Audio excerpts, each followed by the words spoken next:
enene haiga Kenya Mheshimiwa Moses Wetangula igakwanire hokogania gukororwo kwa barai abachore amona bananchi kurwa Sorongoro Western Kenya kwenekia bunango chabaramo kwenekia mirobirio yokubwata cia serikali heraroro unenchire moyo gochikonyora amagendro nabo igo kwenekia bunango babara senchirengia yokweroberia bosi abachore bonne umwaka bwechiri bubere 2025 kuwahimiza. Mmesikia nabii akisema, nabii ni mtoto wenu.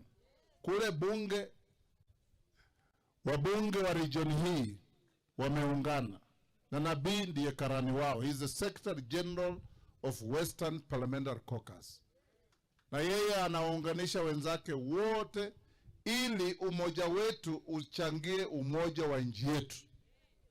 Na mimi nawarai ndugu zangu, kura ya 2022 sisi watu ya Bungoma tulisimama pamoja kabisa, tukapatia William Ruto 71% ya kura zetu, ndiyo kaangusha Ratili akakuwa rais.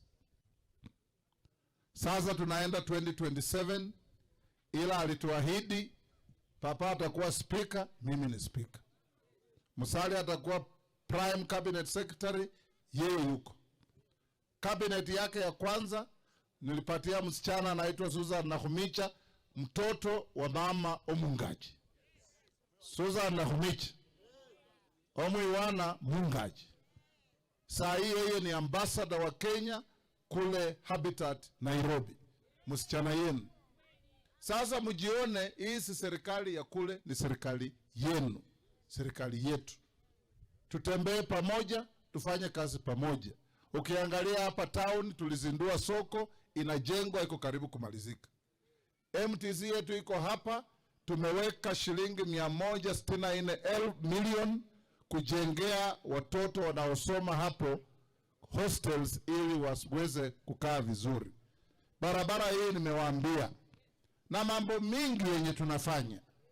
Ile tunawaomba tu ni tushirikiane, tusimame pamoja, tutembee pamoja ili kaunti yetu ikuwe peaceful na kaunti yetu ihesabiwe kama kaunti zenye zinachangia umoja wa nchi yetu.